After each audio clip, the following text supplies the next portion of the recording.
Hey guys, what's up? Eddie Aho here with KissAnalog.com. As you can see, I have a couple multimeters here. I have this Testo meter. I've never seen one before in person, never held one. Been kind of interested in them. Since doing this YouTube channel, before that, I pretty much used Fluke. I had a couple off-brand ones, but I was pretty much a Fluke guy, like I think most people are, or a lot of people are, right? And in fact, I realized that, you know, a lot of people just go to Fluke, like the companies I work for. They just go buy Fluke. They don't even consider another meter. Well, since doing this YouTube channel, I've realized there's a lot of good competition out there. Now, I know one of the first things people say is accuracy and safety. Well, you know, I want to say that I think these other brands that are top tier brands, they might not be top tier as far as pricing goes, and I think that's what kind of set me off on a rant video, which I posted you know, a few days back, so you may have seen that video. But I did that because I was preparing for this one, and in other meters I've reviewed, I've tried to show another meter that it compares to, just so you can kind of see, you know, if a meter is really worthwhile or if the cost and value seem to be good or in line. And I've always had a tough time trying to find a Fluke that was anywhere near the price of its competitor, who is also third-party tested, so safety's there. Tolerances are match up, if not better. You can get them calibrated. You know, the real inexpensive meters, you'd never go get them calibrated. It's just be dumb, because calibration's another one of those things that's too expensive. The meters today, a lot of the equipment today doesn't take the work in calibration labs as it used to, you know, where people are tweaking and turning knobs. Now it's pretty much a test just to see if it's within its standards. But anyway, you know, you're not going to spend 75 bucks on a cheap meter that didn't even cost that. But meters like the Fluke, Amprobe, the Testo, Bryman, those meters you can get calibration if you want, and if you're a company that needs calibration. So as far as accuracy goes, I think Fluke has a lot of competition, and I think the reason why they can charge what they do is because people just pay it, because Fluke's the best. It's a go-to meter. Anyway, that's why I'm doing some of these reviews, like the Testo, and I'm really curious about this one. And in this case, I think I found a Fluke that is pretty darn good competitor in price and functionality, okay? Which kind of surprising, because I think it's one thing is this Fluke 117 series. I think most of the time I've always looked at the 70 or 80 series, you know, which has become the 289, the 189, 289, those kind of meters. That was kind of the series I followed. But you drop down into this these smaller meters. Now this one's called an electrician's meter, and both of these kind of fall into the same kind of category, where they have that third-party testing. And if you're going to do any category 3, category 4 type work, you want that third-party testing. That's for sure thing. Just, you know, you want to make sure the meter's up to what it says it can do. So anyway, both these meters fit that category. Here, let me just pull up the chart here. This is a kind of a quick chart I put together, okay? So I just kind of put together this chart, which I think kind of puts together the main things that make these meters what they are, like an electrician's type meter, which I think they're still good for electronics bench work, but because of the safety and because of some of the features, you know, they're considered electricians or HVAC type. You know, they're good for that kind of work as well, I think. Alright, Fluke 117. Now, the price is actually higher. The standard price is the 219, well, 220. It's funny they do this 99-cent thing. But sell price is 180. The Testo, the Dash 2, actually is 165, but you get it on sale for 144. So, yeah, percentage-wise and price, the Fluke is higher. Now, the 115 is closer to price of the Testo, but I wanted to compare the 117 because the 115 doesn't have as many features. The 117 has more features that make it more feature comparison to the Testo. The Testo just beats the socks off the 115 for near, even though you're paying more money for the 115. Testo, I think, kicks its butt as far as the specs go. Okay, they're both okay. So these meters are all 6,000 count meters. The capacitive range, I kind of snuck it in here. I had something else written in there and I replaced it with the capacitance. The Fluke goes up to 10,000 microfarad. The Testo goes up to 30,000 microfarad. Now there's a Dash 3 that's probably closer to price than this one that actually goes to 60,000 microfarad. Maybe I should have compared the Dash 3, but I was trying to not spend a lot of money, and plus the Dash 2 is a lot easier to get than the Dash 3. Okay, so, but yeah, I probably should compare the Dash 3 as far as price goes, and that's one of the things you get with the Dash 3, is higher capacitance. Okay. Third party tested, so the IP rating and the category rating are all tested by another party. The IP rating is something that I find that Fluke doesn't really point out a lot because a lot of their meters don't have, they either have no IP rating or they're not very good. Yeah, if you spend $500-600, you can get a good IP rating on some of their meters. Like the Fluke 87 Max has, I think, this IP rating. So let's talk about the IP. There's two numbers. The first number is particles, like solid particles. And a 4 means like a wire, you know, like a small wire, like, I don't know, a gauge wire, let's say a 20 gauge wire, you know, some small thing like that. You can't stick that into the meter, okay? A 0, which they start with, is like your hand. Can you put your hand in it? That's a 0.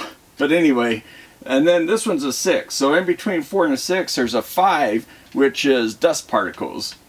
6 is dust proof. So with a 5, it's almost dust proof, but 6 is dust proof. Okay. The 2 is for water, moisture. Okay. What a 2 does is, if you have rain droplets coming down on you, then it'll be protected. A 2 means that, I think it's a 30-degree angle. So you can have the face of the meter kind of angled up towards the sky and have water droplets falling on it, and it should be okay. This one has a 4, meaning that after a 2, you can have spray is a 3, and 4 is a splash, like a lot of water splashing on it on any angle, okay? Any angle of splashing water. So if you're out in the field, it starts raining, you're taking a dash for your truck and you step in a puddle of water and it splashes up on your meter, or, you know, that kind of thing. Any angle splashing water, this is good for. So an IP64 is a good rating. IP42 is, you know, it's an okay rating. At least it has something. So anyway, the category rating, you know, that I think we've talked a lot about. I've got videos on category rating explaining those. This is a category 3, 600 volt. It doesn't have a category 4, okay? This one does. So often when they have category 4, the category 3 is good up to 1,000 volts, and category 4 is 600. That's kind of the standard category 3, category 4 rating. So this one's rated for 1,000, which this one's rated for 600, okay? So like I said, these are all, you know, third-party tested. A couple different agencies. We'll look at that when we look at the meters, okay? So yeah, anyway, this meter here tested for, you know, it's testing a little bit safer as far as those high voltages and transients.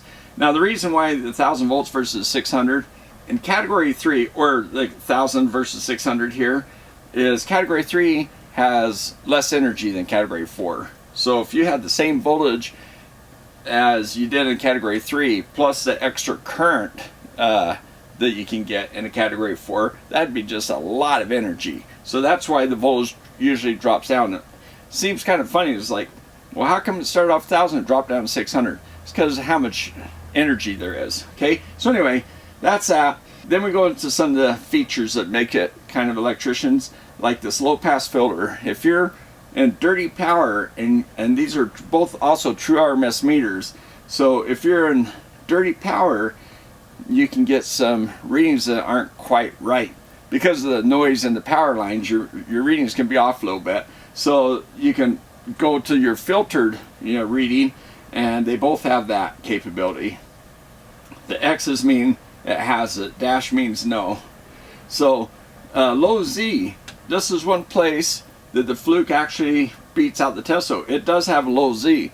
That's for ghost voltages where you might have cables running next to each other, something like that, where the energy from the one that does carry voltage gets induced onto the other cable, which makes it look like it has some voltage, and then you put the low impedance on your meter and it pulls it down and it shows that you don't have it. So yeah, anyway, they have it. The Testo does not have that one. Temperature, no, the Fluke does not, but the Testo does. Okay, and the so they both have a 10 amp range, but the Fluke only has a 10 amp range. The Testo also has the milliamp microamp range. Okay, which brings up another point, is the Testo for current readings, AC or DC, it's going to have better resolution. Okay, and actually it's higher accuracy too. So sorry, Fluke. Yeah, they're a little bit higher accuracy than the, now the 76-1 is probably closer to the Fluke, but the -2, -3, little higher accuracy plus better resolution. What I mean by that is the current ranges, well, the fact that we have a milliamp microamp kind of speaks, kind of points that out.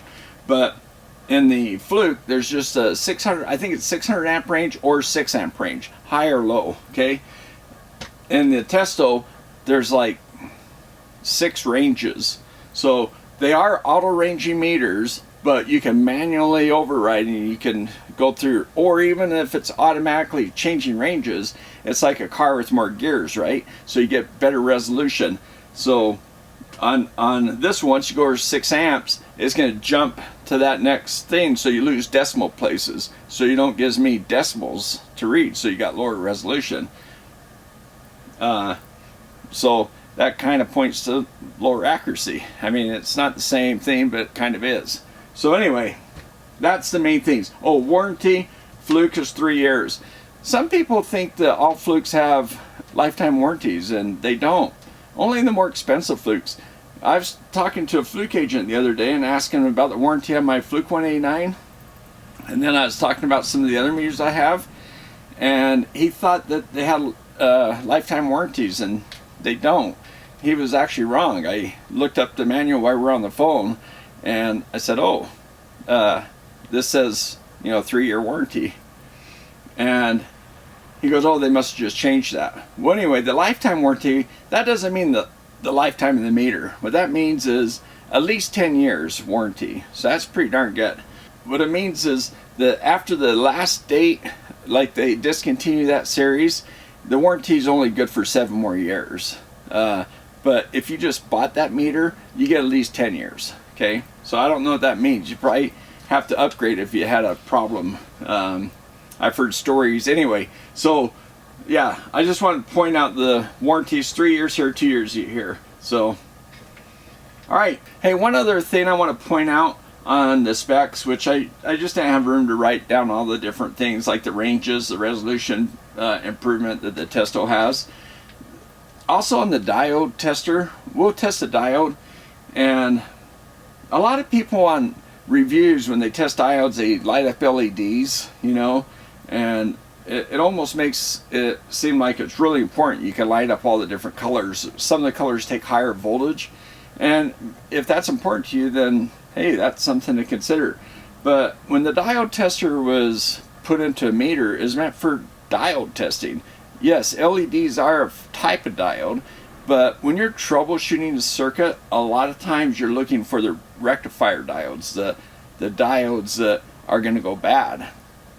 If the LED's bad, usually just doesn't light up. You know it's bad. But anyway, I just want to say that the Fluke only has 2 volts, and the Testo's 2.5 volts. So the Testo's going to be a little bit better for those LEDs.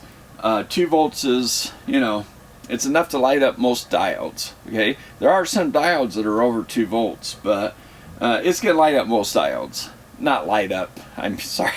Yeah, it's not an LED, but you know, it's gonna give you a reading on the diodes. Okay, so I just want to point that out too, and we'll see that when we do the thing. But since I'm showing you this flash card, I thought I'd point out some of the spec differences. All right, so let's open up these meters.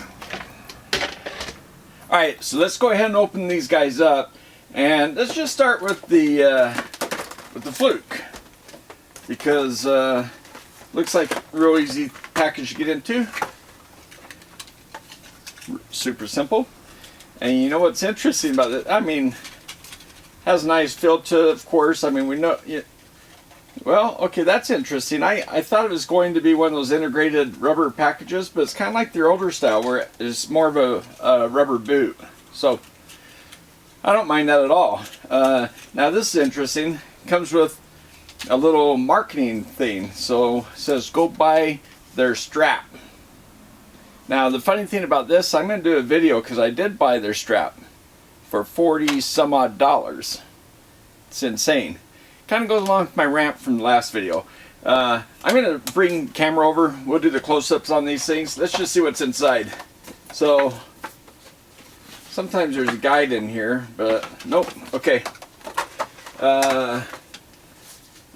Let's see, a manual. Looks pretty darn thick, but that's because it's in all these languages here. Yeah, there's, I don't know, 10 languages or something. So it's black and white inside. There are some diagrams. It looks, I mean, it's a typical Fluke manual. Nothing wrong with that at all. And then here's the change statements for some of their stuff. Hey, by the way, another thing I just realized, because one of the things they do is they talk about frequency.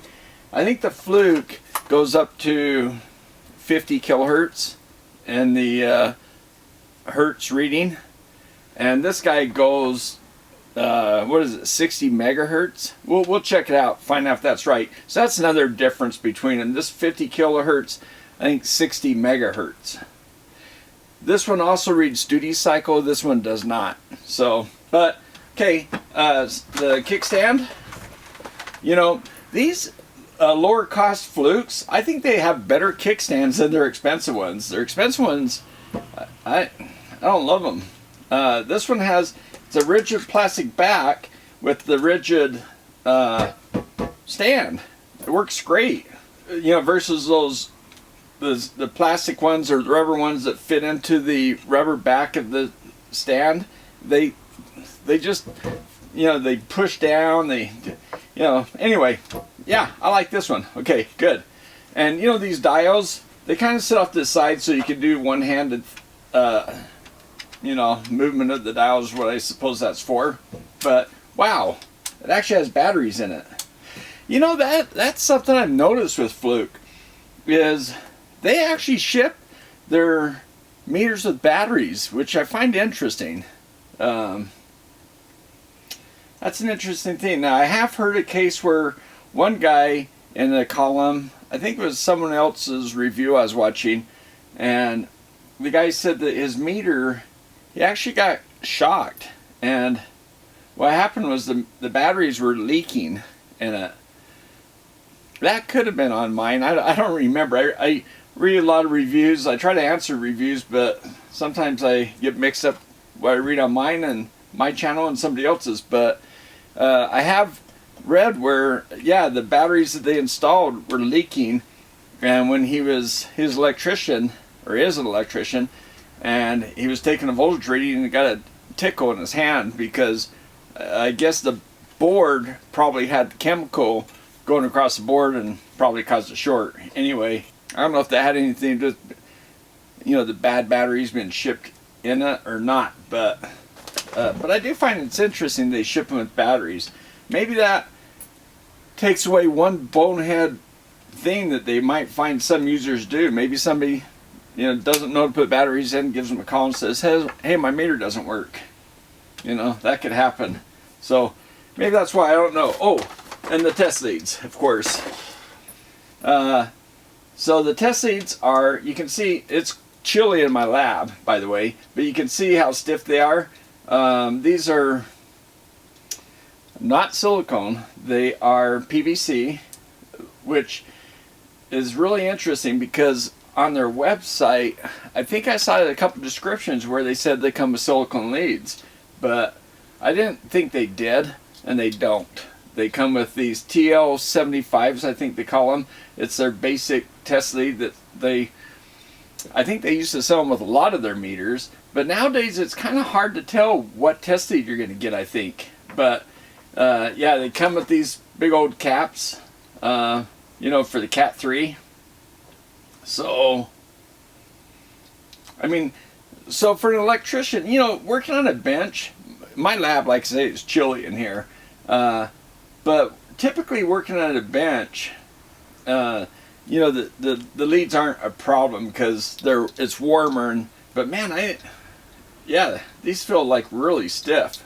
But anyway, so that's what you get with PVC leads, which is what most people probably use, because most of my Flukes and the ones at my workplaces I've worked come with PVC type leads, even the more expensive Flukes 87s.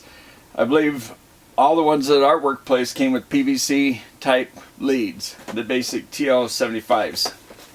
And alright, so the Testo. Let's open up this guy. Now, there's a look at the box. You know, it kind of burst open. It's been sitting in, I've been pushing around my bench for a couple weeks and kind of burst open the side, so I taped it.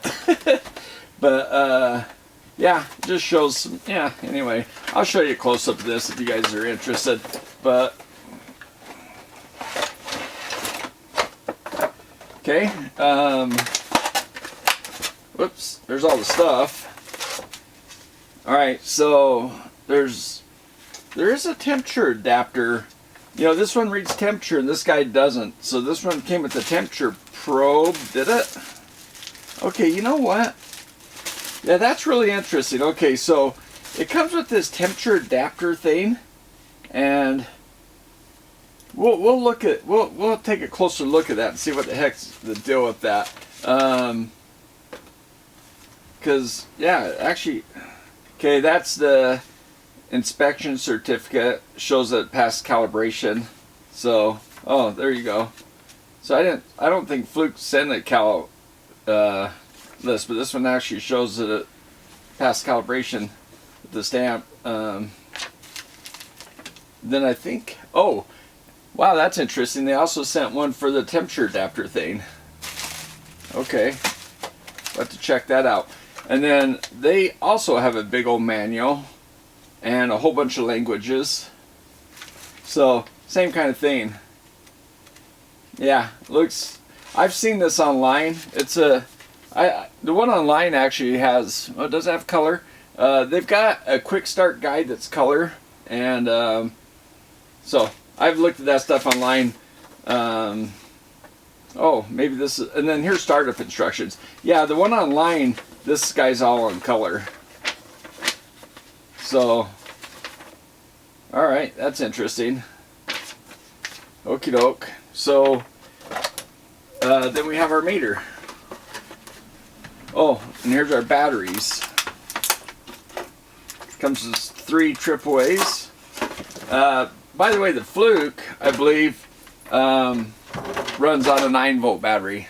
And this guy has 3 AAAs, so I'm going to have to install it. We can't see anything on the display. But, okay, there's the size comparison. You know, besides functionality and price, they also, oh, that's nice too. And they both have like the little thing for your finger. This one has little rubber things on the bottom, so that when it's sitting, it kind of grabs, I guess. It has, these are rubberized, and then you got the rubberized guys there. Which the Fluke, it's rubber too. It's rubber back, and it has, yeah, the stand sits down in here, so you got the rubber feet. So it's the same kind of deal, same concept. Okay, and if we prop them up, looks like this Testo sits a little more of an angle, but again, another stiff stand. I mean, there's some flexibility with both stands, but yeah, okay. yeah, same kind of thing. They're both stable and nice stands. And let's look at their leads. Now, the Testo one, yep, they did come with silicone. And it's kind of funny because I thought they did for some reason, but I couldn't find it written in their website where Fluke said silicone and they don't come with silicone. These guys didn't really mention it, and they are silicone. Oh wow, they have some interesting little probe tips too.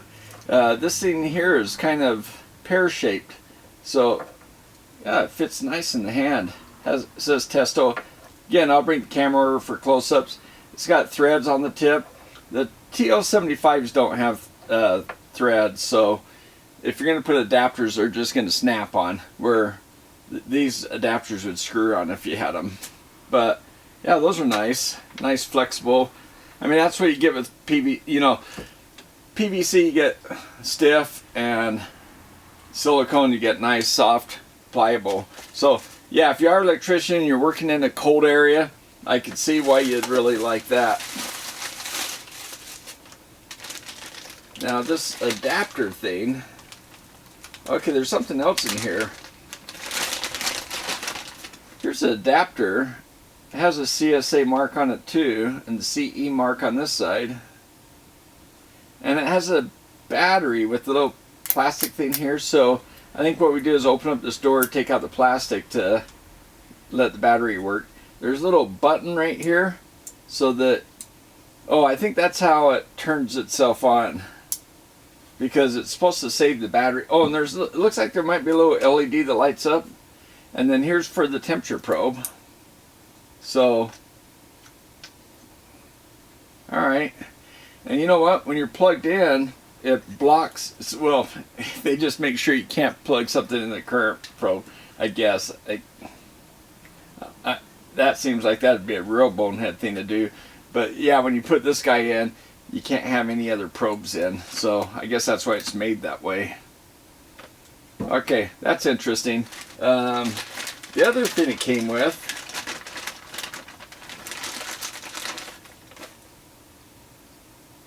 okay, here's,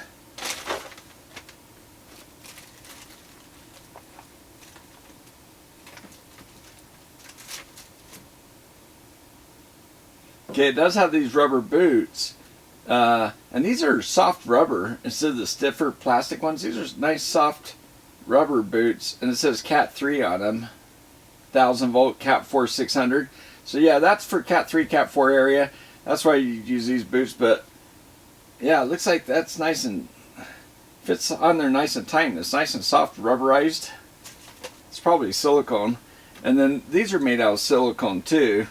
And these are the things that you put in the where you're not using them, and it keeps dust and water from being able to get into these jacks. So, oh, there's my other rubber boot, I guess. So,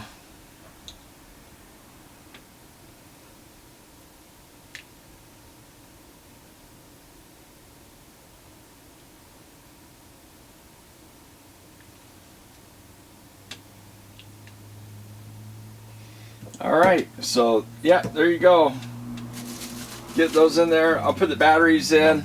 We'll fire these guys up. I'm going to bring the camera over so we can take nice close-up looks of these guys and turn them both on, and well, get them both on so you can see them side by side.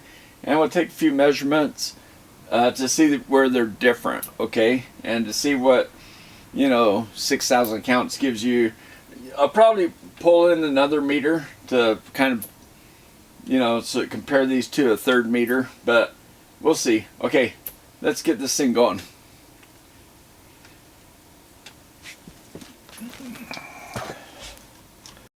Alright guys, so here is the Fluke and what you get with it, okay? The leads, the meter, and the manual with the supplement showing you the change in the instructions, okay? And this is the magnetic strap you can get for $40-something, which I'm going to have a video showing you where you can get one for $10, which is, I think, going to be We'll test them. I haven't tested them yet, but we'll see if the $10 one matches up to the $40 Fluke. Okay, so you get this little bubble wrap thing, and that's how it came. And just sitting there, and so here's the back of the meter. Okay, one thing I want to point out on the front of the meter is you have all your selections, right? And some of these, obviously, where they have them in yellow, you use the yellow button to go to that secondary feature, right? On the 115, it does not have this position, and it does not have this position. So those are the things you don't give the 115, and with the 117 you do. Also, you see that there's a 10 amp, there's only one input for current. Then you have your voltage, you know, your kind of multi-purpose input with your ground input. Okay, and so it does have this volt alert, which is like a non-contact voltage thing. So that's something I didn't mention before. I kind of forgot. Then it does have a backlight, and you know, we'll compare those side by side. But yeah, it comes with the rubber boot. We'll tear it down as well. But the back side, what I want to show. All right, guys. So here's the power up options that I like that when they put them on the back. You can disable the beeper, you can disable the auto power off, and you can disable the auto light back where it turns off the display. And then it has some instructions down here about the auto Z, the low Z, which that's something I got to bring up to you. But okay, on the inside, yeah, there you can see the marks for the safety testing. So third party tested, and it says it uses a 9-volt battery up there. Another comment I want to make is on this auto voltage. This is where, in this position, it has that low Z function where it'll put a low impedance to make sure you don't have any ghost voltage, and it'll auto select between your AC and your DC volts. So that's kind of the way Testo works, but it works at, you know, anyway, that is kind of more limited on the Fluke. On the Fluke, it just does the AC volts and DC volts auto selection. And it does have a very stiff, you know, when you put the leads in, you have to push them down nice and tight. They are very stiff, you know, they fit in there snugly. You see, these are kind of more unique than what we've seen on some of the test leads. They just kind of pop off. It's kind of a hard plastic, has a little bit of flex to it.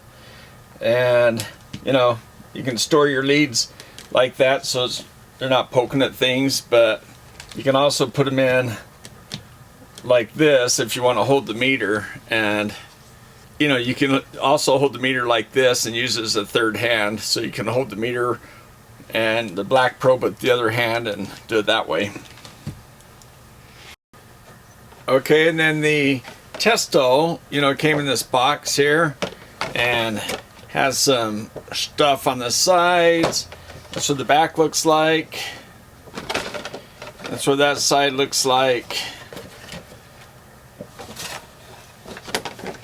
And the bottom. So that's what the box looked like. So it does come with this startup instructions, the manual, batteries not installed, and the silicone leads. Nice touch.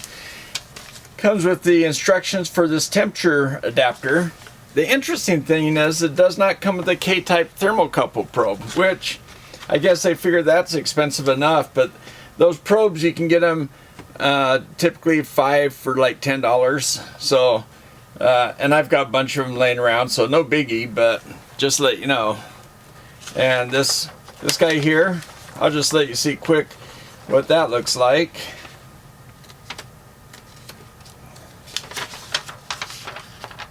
That's quick startup instructions. Pretty quick. Alright, so let's put the batteries in this thing.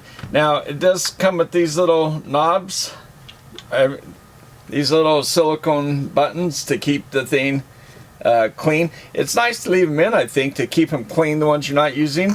But also they're meant to keep the dust proof, you know, the IP rating. And these are the ones with the more silicone or rubber type boots. Pretty soft, flexible. I like these kind.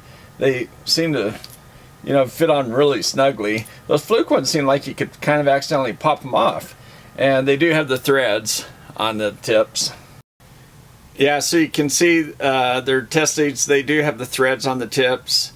It says Testo on them, of course. They have the CE mark, 10 amp rating.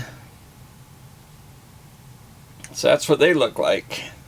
And you can see how flexible they're a lot like Probe Masters, if you've had Probe Masters before. This part up here, from here up, is rigid plastic, but from here down it's pretty soft and flexible. It's got a nice feel to it. And the other ends of them have these nice strain relief. So again, made very nice. They also have a little protective tip inside here. I don't know if that's meant to protect a person from accidentally touching a voltage if your tip's still connected to something, or if that just protects the jack when you plug in. So, by the way, I'll just show you a close-up of the Fluke. See how, I haven't seen these kind of caps before, but it's kind of more hard plastic. They pull off, or you have this kind of thing here, you could push it off that way, I guess. So I just wanted to show you the probes side by side. The Fluke up here, the one that's all red, versus the Testo. So that's what they look like side by side. Now the Fluke, the grip is kind of a rubberized texture. A little more grippy stuff here on the Testo. Testo's very nice probes. And here's the other ends of both probes. So you can see the Fluke doesn't have the protective tip.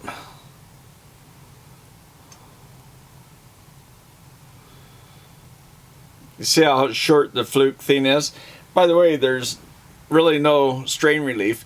One complaint I've heard from people like electricians that use these kind of leads in the field, when they wrap the leads around the meter, they break off here. I've heard that, you know, a number of times where they complain about this. If you're working in a lab, you probably won't have that problem. But anyway, I'm kind of surprised that these leads are built this way. I mean, you can see the difference, right? All right, here's a temperature adapter. It's hard plastic. There's the battery. We got to take the tape off and get that thing so it'll hook up. And that looks like the LED and the CSA marking on this thing. And then right here you can see there's a switch. So when it's pushed in, it looks like that engages, turns the power on the device. Otherwise, switch open, I guess, saves the battery. All right, and then that's what this guy looks like up close. It's just got, oh, those are nice buttons, I think. They have a positive kind of click. You can hear that probably.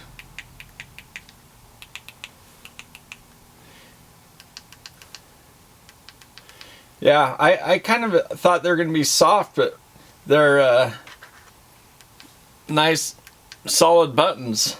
And then it has this rubberized texture here for gripping it. And then a rubberized boot here. And that's for the hanger. Okay, and that's the back of it, showing the third-party testing labs. I don't know if it's made in Germany, by the way. The Fluke is made in Malaysia. Alright, so it looks like there's screws right here, down here, and up here. But I think those are to take it apart, which we'll do later. And it looks like, by the way, this little orange thing here is kind of rubberized. I think for, so when it's standing up, it has these little rubber pads here on the kickstand. So probably works with that to keep it from sliding. So then we have these two screws for the battery. Let's do that. Okay, take the battery out here. Kind of had to turn it over and pop it out like that. It's got a pretty deep seal. There's the inside of it, but yeah, you can see that big lip. So it fits down around in here. So it really has a pretty tight seal. Okay, so first of all, it's got the machined, you know, inserts. And the battery springs are pretty long. They're pretty stiff and pretty hard to put your batteries in backwards with that. There's little cradles here, if you can see the cutouts here, for the batteries to lay in. So they're going to be positioned nicely. The other thing is the batteries compartments, looks like it's sealed pretty well, but it's separated from the internal compartment, which is nice. And yes, I'm going to use the industrial paired deer batteries that came with it. Until they go bad, then I'll replace them. But I'm not too good to use the batteries that came with them. May as well get some use out of them, right? One more thing just to note, I showed you the specs, but there's an IP64. I noticed that Fluke didn't even bother putting their IP42 on their meter.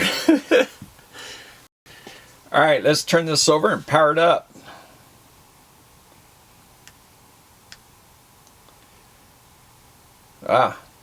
Okay, we don't have leads in there. I think we know that. It is an auto meter, so it is trying to auto set up. One more thing before, I didn't really show it to you, but see these two statement of testing practices inspection certificate? One came with the temperature adapter.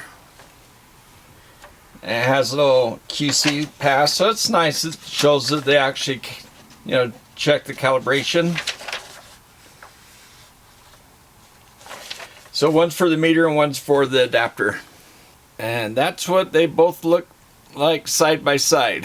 I think Testo has a much nicer display, much bigger, right? And by the way, the Testo probes, they feel a lot like the Flukes. They go in tight and then they kind of like push in, have a little snap. They're kind of cupped here at the end, which is kind of nice. Has a nice feel. I like them. Alright guys, there's something interesting I noticed. I put the meters side by side. I was getting ready to do some testing, and this guy's automatic. He's searching, he's trying to find something. Sometimes he just goes to DC value, but depending on it, it's almost like he has the volt sense, because if I, for instance, this black lead's coming from my power supply, the ground, and if I touch this to it, it locks in on 60 hertz. And if I touch the chassis of my power supply, which all my, chassis are tied to earth ground, I get 60 hertz. So it's pretty darn sensitive. Now, so that made me think about this guy. I tried to touch it I did the same thing, and he doesn't sense anything in his auto setup. Now, it's low Z, so low Z, he's putting it's not high impedance, so he's putting a load on that signal, so that might be one reason why. But if I touch him, now if I go to hertz,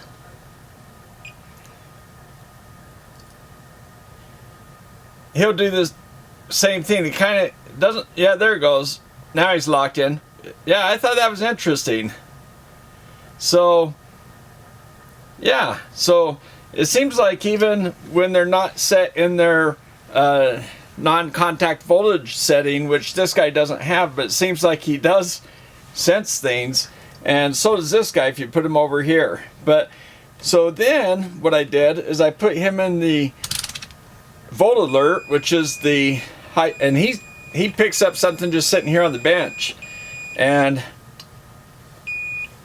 it seems like it doesn't matter where I put him, the LED will stop, but it says high here, so it's saying that I got some voltage, but I'm I guess I got my scope over here. If I put it close to the scope,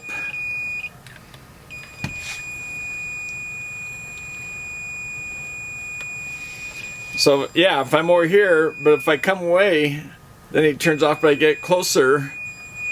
So he is super sensitive. I mean, I don't think he can really pinpoint where the voltage is. He's so sensitive. But now what I noticed is if I remove the leads, no, he's still, I thought it made it less sensitive, but look out, man, that thing is so sensitive.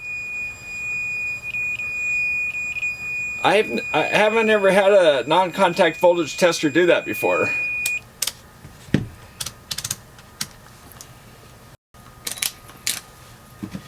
Alright, so I grabbed the amp probe, which I always thought this guy had a really sensitive non-contact voltage. So,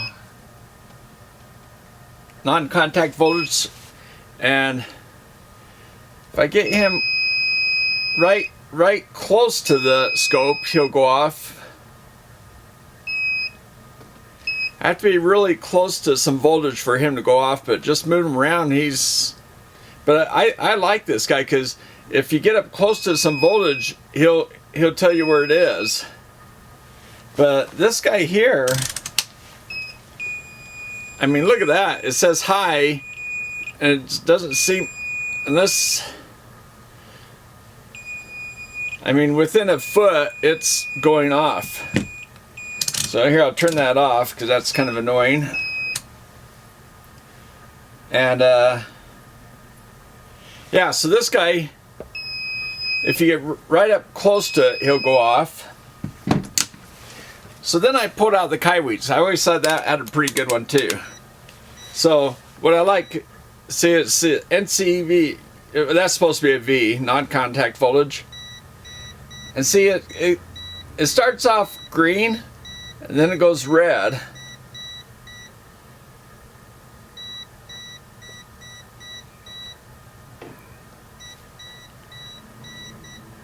So yeah, he'll give you different ranges on low voltage or,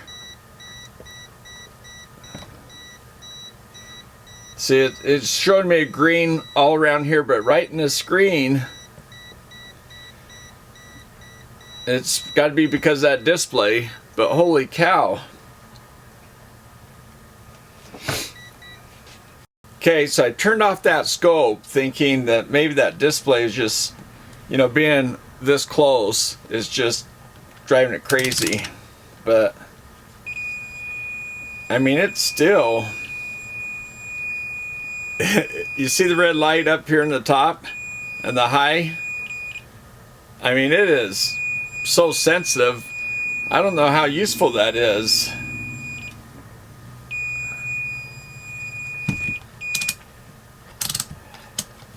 Okay, now what I'm going to do is I'm going to start to drop the voltage a little bit, and I'll go down kind of fast, and I'll stop at certain spots just so you can see how they react.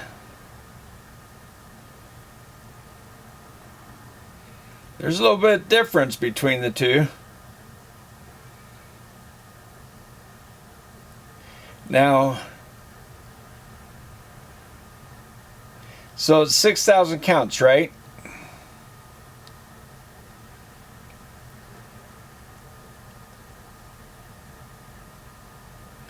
So 6,000 counts, that means when I hit 6 volts.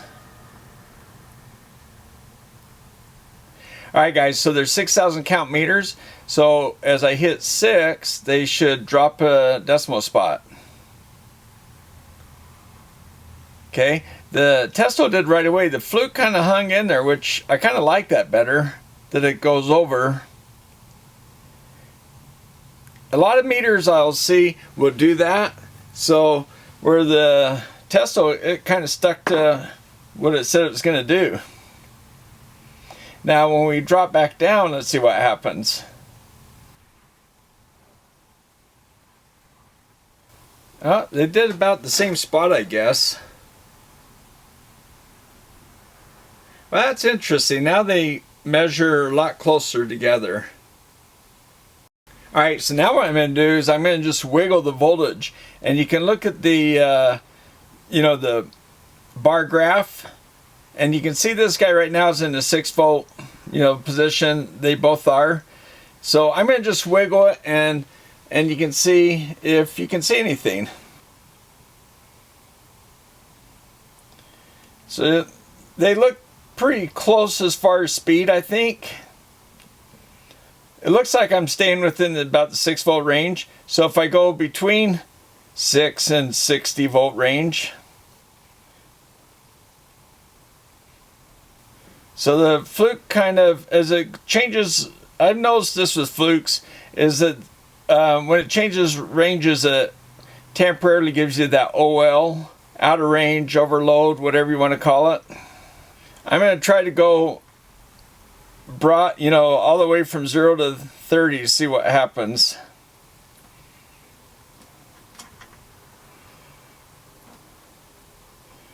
Now, that's interesting. They both stay in the 60 volt range.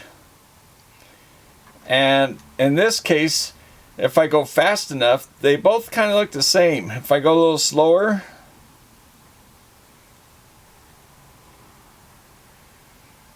that's how they're going to operate, I guess, when you go through voltage ranges, okay? Alright, so I keep seeing that there's a little difference between these two. I was going down the low millivolt range, and they're 0.4 millivolts off here. I'll bring the big old Fluke in here, the 289. And let me get the right polarities here. Okay, 136, or 13.6, I guess. So, it's a little closer to the Testo, but now, I'm not saying that it's in calibration or anything. It's just another meter to come in for a volt. Okay, so now I brought the FLIR in because it's the newest meter I have, so it should still be in calibration. And it's agreeing with the pretty close to what the 289 said. Whoops. Let me keep my leads on here. Yeah, so it's closer to the 289, which is closer to the Testo. It's kind of in between the 289 and the Testo, I guess. One thing I was going to do an AC test, but one thing I want to do, just to get it out of the way, is to take this guy and just show that they are standard distance. Sometimes that comes up, and most meter manufacturers are going to do that, but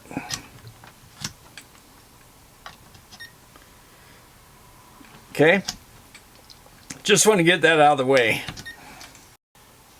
Alright guys, so I just hooked up Uni-T and we're in Hertz mode and on both meters.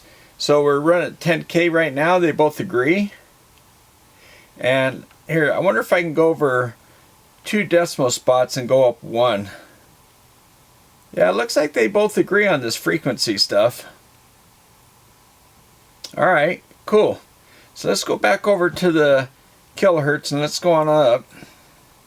Now this guy said it was only going 50K, but I think it actually goes up higher.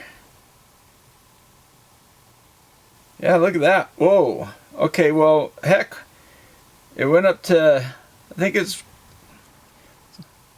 my guess is right at 100K it's going to go out. Okay. So let's take this other guy up. There's 30 megahertz. I think 30 megahertz is its limit. Yep. It went slightly over. Let's see. Yeah, it just goes just a little bit over. About 33 megahertz maybe. Okay, now I'm back down to 100 hertz. They're both saying 100 hertz. This guy's saying it's got 3 volts, which is true.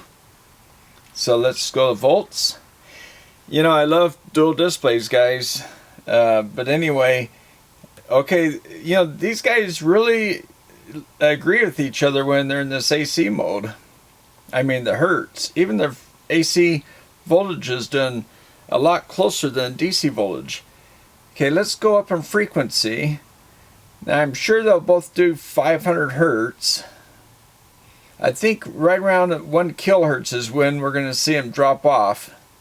Well, look at him. He's slightly started right around 700 hertz. The Fluke's hanging in there. Okay, right there, 900 hertz. He dropped a little bit more. Okay, there's a kilohertz, 11. I mean, they're both rolling off. I'm going to go to 2.4 because 2.4 volts because I think that's the roll-off point.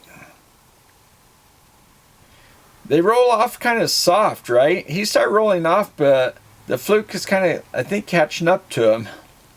Yeah, about, I don't know. I'm getting pretty close, I think.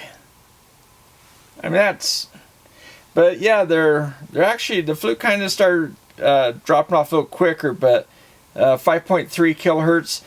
Usually meters are good for about 1 kilohertz, unless they're saying, you know, unless they're higher frequency meters, which 1 kilohertz for this kind of meters, what you'd expect. Alright guys, so now what I want to do is I want to just put a little DC offset on this. I just want to see how they handle that. You'll see the bar of this thing. Let's put a negative DC offset. See that? Okay, right now there's both agreeing pretty close. And I'm right here. I'm going to go to 6 volts DC offset. Yeah, they're both kind of hanging in there. Let's see what the frequency is. 200 hertz, 200 hertz. Okay, I think that's okay. Now, I was trying to see if I can make this guy switch over, but I think the meter, I heard a click. This guy had to switch because of the offset, but yeah, they're kind of hanging in there. So if I go to DC on this guy, we got 8 volts, it says 8 volts, and if I go to DC on this guy, 798, yep. So, okay, if I go back up. Alright, so now what I did is I went back to 0 offset, 3 volts RMS. So, they're both pretty much agreeing with the 3 volts RMS this guy's set to. 200 hertz. Okay, now I'm going to just take that offset. I'm just going to go the other way a little bit and just see. Alright, I've seen that happen before. He switches over automatically to DC, and it's set up minus 5 volts here. And if we go here, they pretty closely agree. What happens is if it doesn't see a 0 crossing on the AC, it thinks it's DC. I read that in the manual, so I wanted to test it. And I've seen it happen, and it just depends on the settings between the AC and DC when you get that switch over. Okay, so let's say you have a DC voltage power supply with a little bit of ripple on it. And right now we have 2 volts DC. So let's switch to AC. I've got it set for 10 millivolts. It's thinking about it. So it thinks there's about 6 millivolts. I don't see any frequency. It's only 100 hertz. So let's try this guy. Alright, so now we're getting 50 millivolts over here. No frequency. Over here we're getting the right frequency, but the millivolts is off. Let's change ranges. Okay, now we're getting the 50 millivolts in the 6 volt range. So, and we're getting the frequency. Yeah, it just doesn't see the frequency. It does get the voltage right though. Okay, go back to auto. Okay, yeah, it just doesn't get the frequency. Alright, and so now what I have is it's set up for 1 kilohertz, 2 volts RMS. And what I want to do is, see, it's 1 kilohertz. Okay, so we got 1 kilohertz, right? Yep, 1K. Okay, now, this guy, you know, he's starting to round off a little bit at 1K, but if you put the low pass filter on, if you got a lot of noise, then look, he rolls them off even faster. And that low pass filter is to give you cleaner, if in case you have some dirty power, you know, you get a little cleaner power at the lower frequencies. So yeah, that low pass filter just dropped it right off. Now if I drop the frequency down, at 1 kilohertz is where that low pass filter really kicks in strong. But yeah, so now it's back up to 2 volts, and if I take the low pass filter off, it doesn't really change it. You know, if we go here to the hertz. It also has duty cycle, percent duty cycle. So if we go to the pulse wave, and right now I'm set at about 24%, so I got 24%. The Fluke doesn't give you duty cycle. Okay guys, we're in the AC power supply right now, okay? And here I can bring that over, and again, 60 hertz. Now they should turn on a lightning bolt at some point where they think the voltage is high. I think it's like 32 volts. It's typically, I think, where it's set.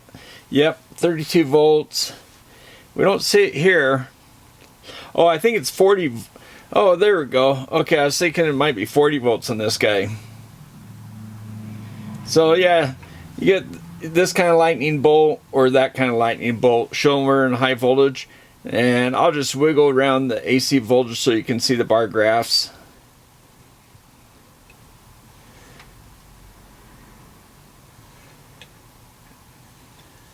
You can see how the Fluke kind of turns off as it goes through ranges.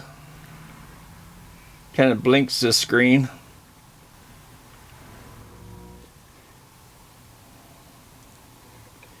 Where if you notice on the Testo, it keeps it at the higher range and it slowly drops it down to the other one. Where I think the Testo is just smoother. I think it goes through the ranges smoother. Okay guys, so then I just come over here and I toggle through this to get the diode, like right there. Then I have to plug this guy back in. I have the meters connected, so I had to disconnect the Fluke so this guy wasn't trying to read that. So okay, so we got these guys connected here to a third pair of test seats, so I can use, so we can watch them together. Okay.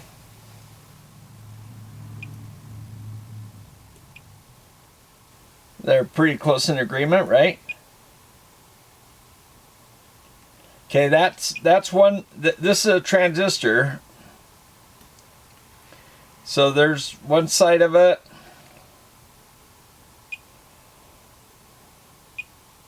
There's the other junction. That's a transistor on this heat sink over here. I think this is a, let's see, I think that's a diode, and one was, yeah, let's go to this side here, see if that's a diode. Okay, so that's the center. It's a Schottky diode. You can see it's, and they pretty closely agree. This is in circuit testing. Just wanted to show you a diode in circuit. Okay guys, one thing I notice is when I disconnect the Fluke, listen, you don't hear anything out of the Testo. So it doesn't give you that little chirp that you get in the Fluke, right? Listen. You hear that? So in the Fluke, it'll give you that audible tone. That's interesting. Okay, so I'm trying to get all this in the picture. Now here's another Schottky diode, I believe. And I go to the other side. Then if I put in the wrong polarity, open. Okay, we can go to these diodes, LEDs. Okay, we get it lit. Okay, now you know what? I'm gonna have to do these separately, right? Because now the diode, they're gonna try to work together. Okay, that lights up, but you know what? I'm not getting the voltage reading.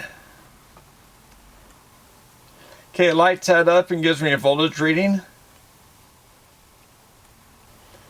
Okay, I get the voltage reading. Thought that was interesting. On this one I don't get the voltage reading, but it does light it up. That's interesting. That's really interesting. Sometimes I get the other way around.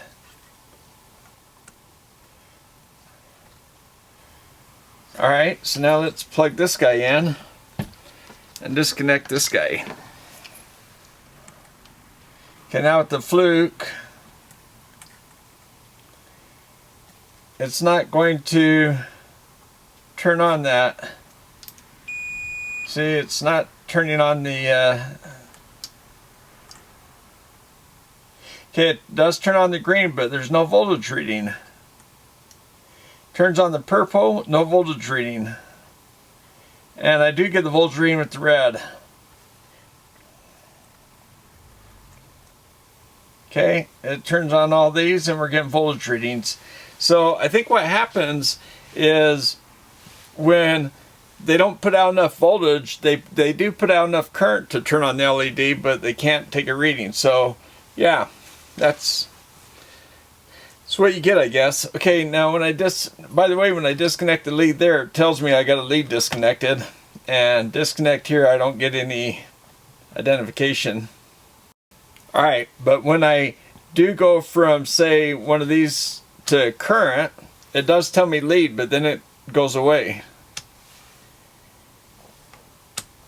And then when I go from this current to that current, I don't get any notification.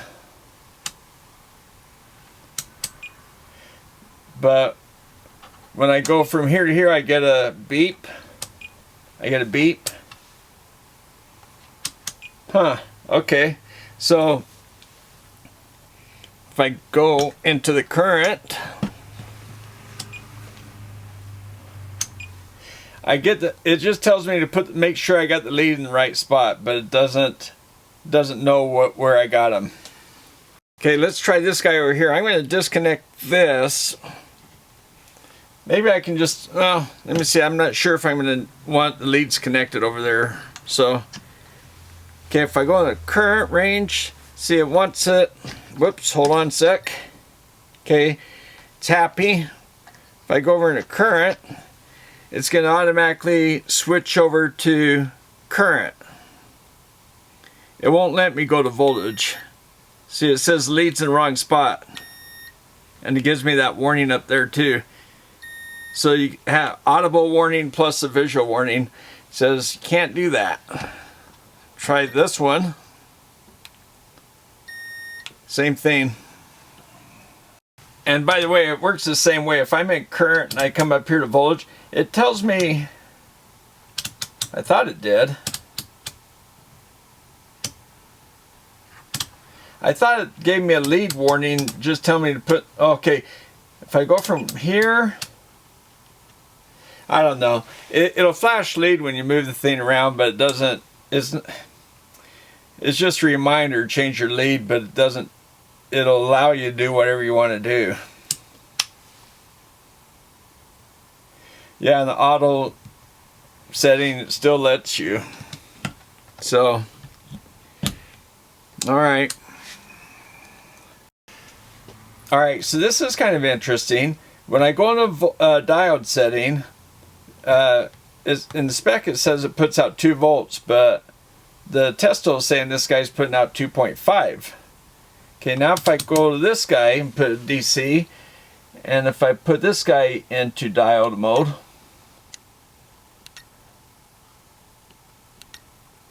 by the way, you notice that I had 11 mega ohms in input impedance. Alright, there's 2.7. So this guy, yeah. So they put out a little higher voltage than what they're rated for. But you notice if I go back to ohms on this guy, on the Testo, it tells me the capacitance. Yeah, it's saying this guy's got 10 mega ohms input impedance. So if I go to volts on this guy, on the Testo, so go to the volts on the Testo, and let's go to ohms on this. And he's saying he has about 11 or 12 mega ohms. He's kind of bouncing around. Might be because this guy's trying to decide what he's measuring, so he's doing some work and confusing this guy.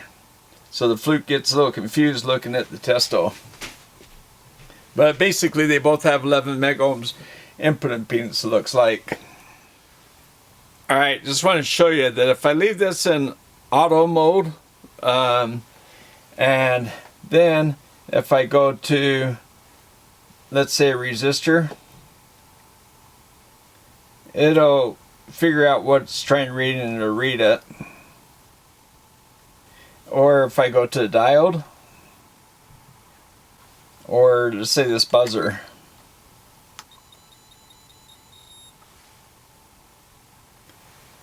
So that's kind of interesting. I don't know if you can hear the buzzer, but it's trying to figure out what it is, and then it thinks it's resistor. Okay, with the Testo, it's just an auto mode. I got a poly capacitor here, and it says it's 10.31 microfarads. That's just a poly cap, 10.31 microfarads, huh? Alright, we got the Fluke and capacitance mode, 10.27 microfarads. Now that was pretty fast. This guy's an auto, so he has to switch around. So if I go manually,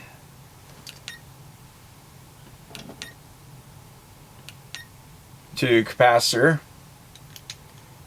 make sure he's shorted out, and try to hold this guy. Okay, here we go.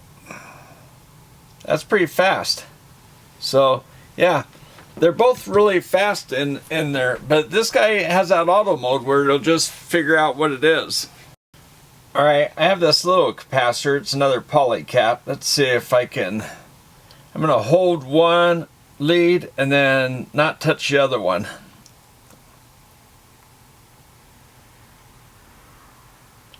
Wonder if my body's messing up. 1 microfarad, okay.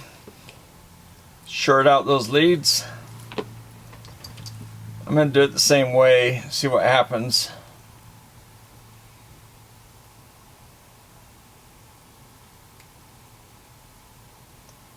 Okay, 1000 nanofarads. Alright. Okay, now we have a bigger capacitor, 6800 microfarad, 6.8 millifarad, or 6800 microfarad. Okay, we'll get the negative on the negative.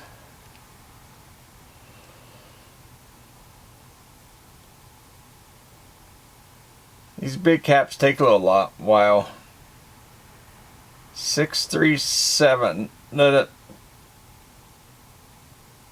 Alright, so about 634, something like that. Okay, let's try the Fluke.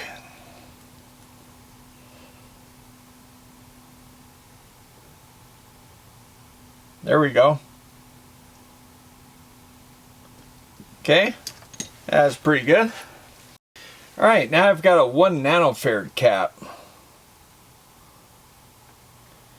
otherwise known as 1000 puff.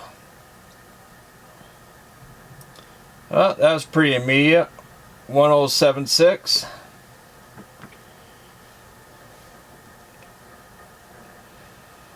Okay.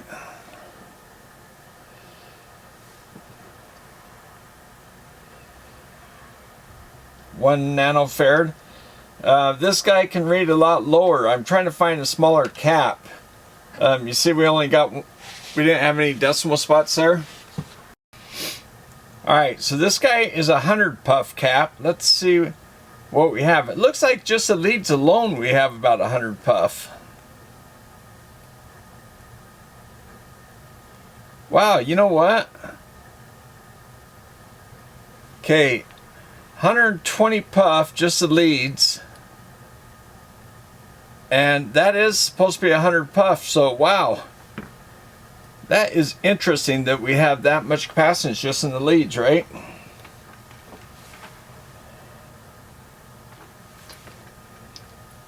Well, that's crazy.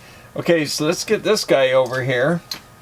Now, he's not, like I say, he's not spec to go near as low in capacitance, so we already saw 1 nanofarad was probably about as low as it's going to go. Yeah, it can't read 100 puff. So, therefore, it doesn't show any lead capacitance either. That's really interesting. Alright, so I wanted to prove a theory that it really was measuring, you know, it started off the 100 puff, basically, just in the leads. And so I put 2 of these 100 puffs in parallel. Look at that, 300 puff. So that's pretty darn good. I'm pretty impressed with that. This is 1 microfarad and 1,000 puff. Then we'll take the Fluke. Start off with what it can do. There's 1 nanofarad. There's 1,000 nanofarad, which is 1 mic. And it can't read 200 puff either. Okay guys, I pull out my big capacitor bank here. Here, let me move this guy out of the way.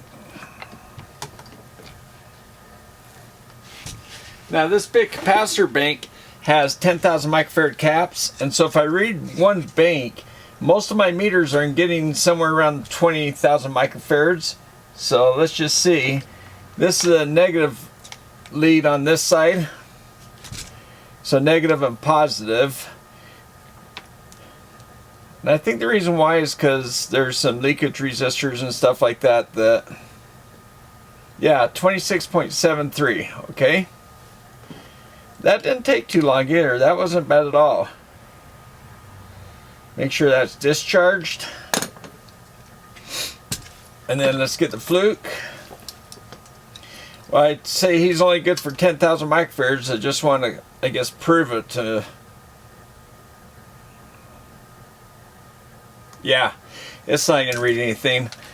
He's only good for, I mean, the spec shows that he's good for 10,000, so I just wanted to verify that. Sometimes, you know, sometimes they go above what the spec says, right? But I guess not that much.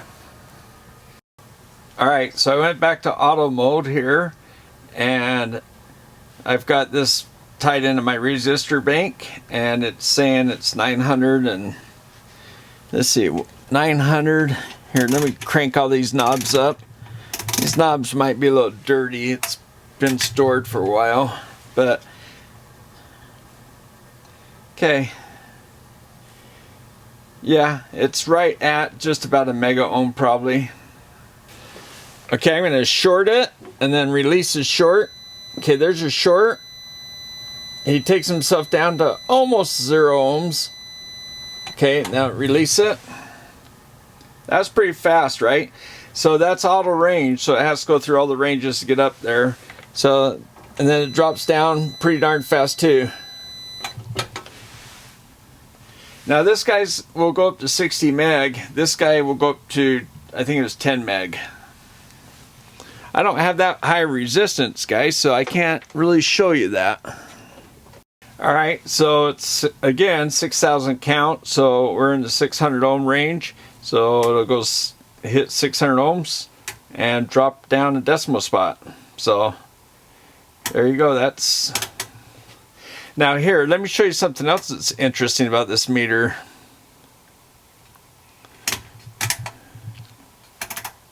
Okay, we're in the auto setting here, right? So it'll go between diodes, capacitance, ohms, or continuity on its own. So I think this guy considers anything below 30 ohms a continuity test.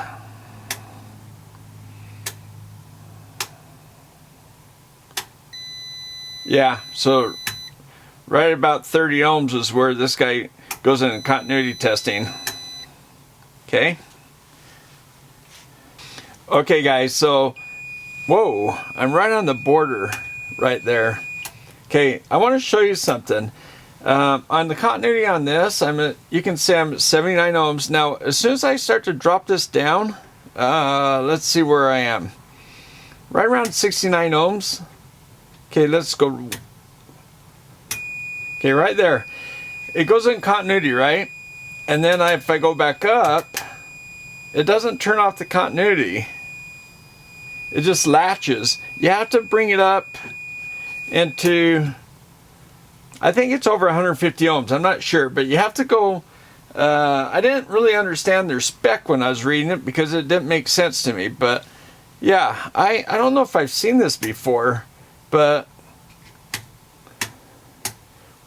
once you get continuity, it latches big time. It's just stuck, which I don't know. That's interesting.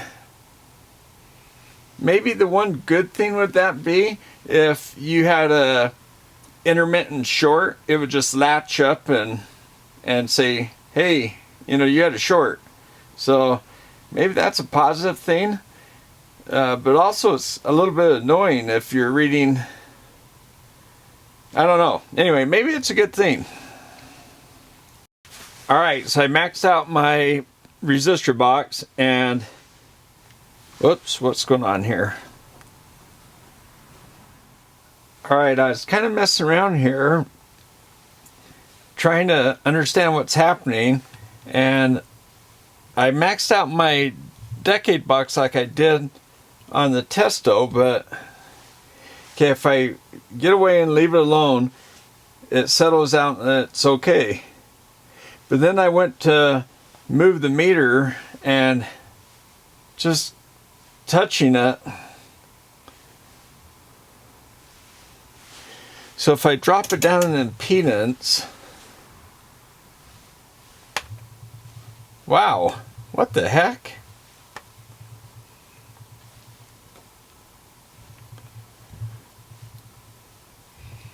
Wow, this guy is super sensitive in the ohms.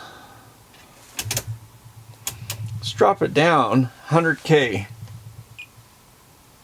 Okay. Not as sensitive. I thought the leads were loose, but I really snugged them in there. And even if I don't touch the leads, just touch the meter, look at that. Now it's better now that if I increase the ohms again,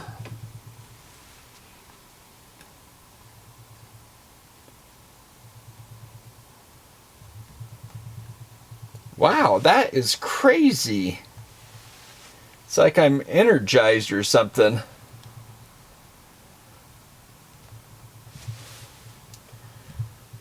I wonder if I just have a defective meter, because this is, I can't imagine this would be. Alright, so I've got the Testo leads in, but man, just even getting close to the meter, it seems like I can't tell if my body moving closer to it. It seems like if I stand still, the meter levels out. If I move towards it like now, or move it away, look at that. Holy crap.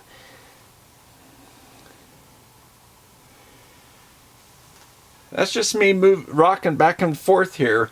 Now, I'll just stand still. That is crazy. Okay, so here we're going to do a little continuity testing. I'm going to get this out of the way. I'm going to go to ground here and ground on the other side of the board. Look at that, 0 ohms. Pretty darn fast, right? Okay. That's pretty darn fast. It latches, gives you the ohm reading. Okay. Okay, let's do Fluke's continuity.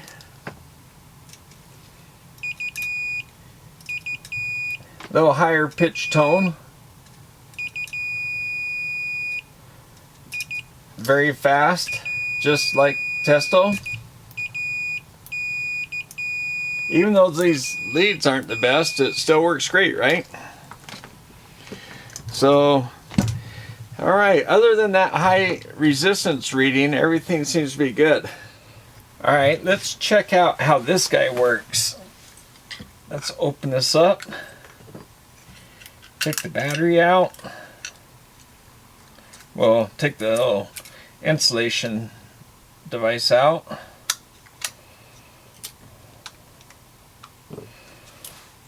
Let's see, was that locked in? Felt like it locked. Yeah, it only moved a little bit and locked right in. Okay, and see what happens when we plug it in here. Oops. I'm just sitting here trying to plug in the wrong spot.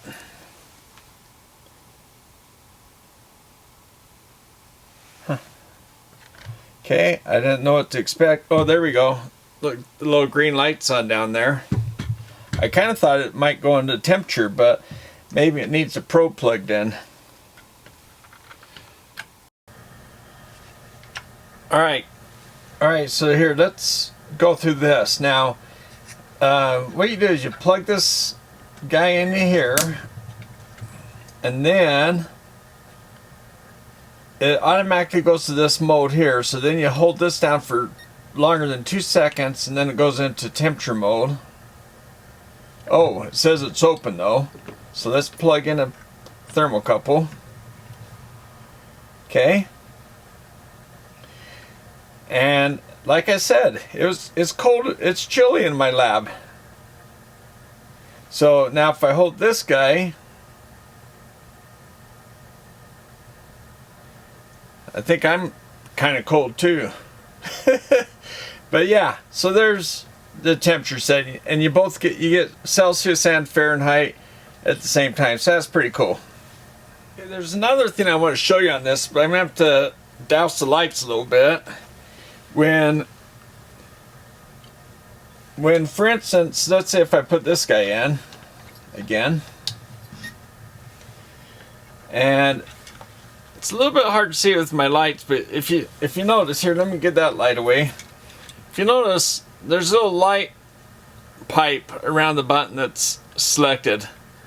If I push this guy, and you can hear the relays clicking as I do this, maybe.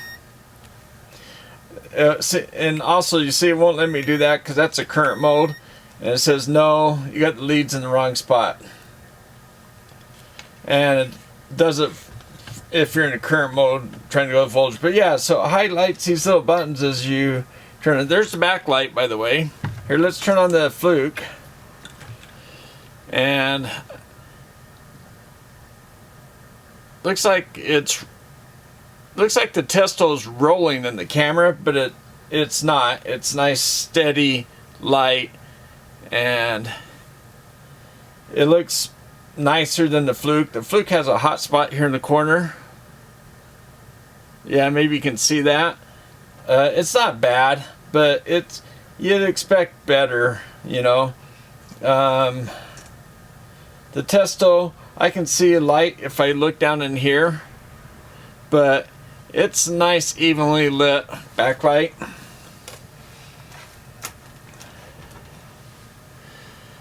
Yeah, I wonder, whoops, that light turned off. I think this light stays on for a minute. Alright, so what I want to do is I want to go over the min-max operation, and I've got the generator putting out a sine wave 200 hertz, just over 7 volts, okay? 200 hertz. Okay, so it looks like they're pretty much both spot on. Let's do one at a time, because you're going to hear some beeps.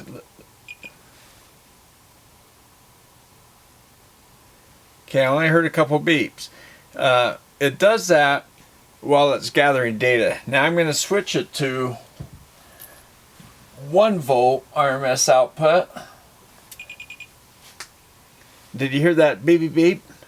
Okay, now let me switch her. There's our 1 volt. There's where we are right now. That's our min. And our average is that. And the max is 7. So there's our min, average, and that's what we're currently reading right now. So, okay, that's how that worked. We'll go the same way as the Fluke. We'll start off at 7.7, then I'll go down to the half a volt, okay?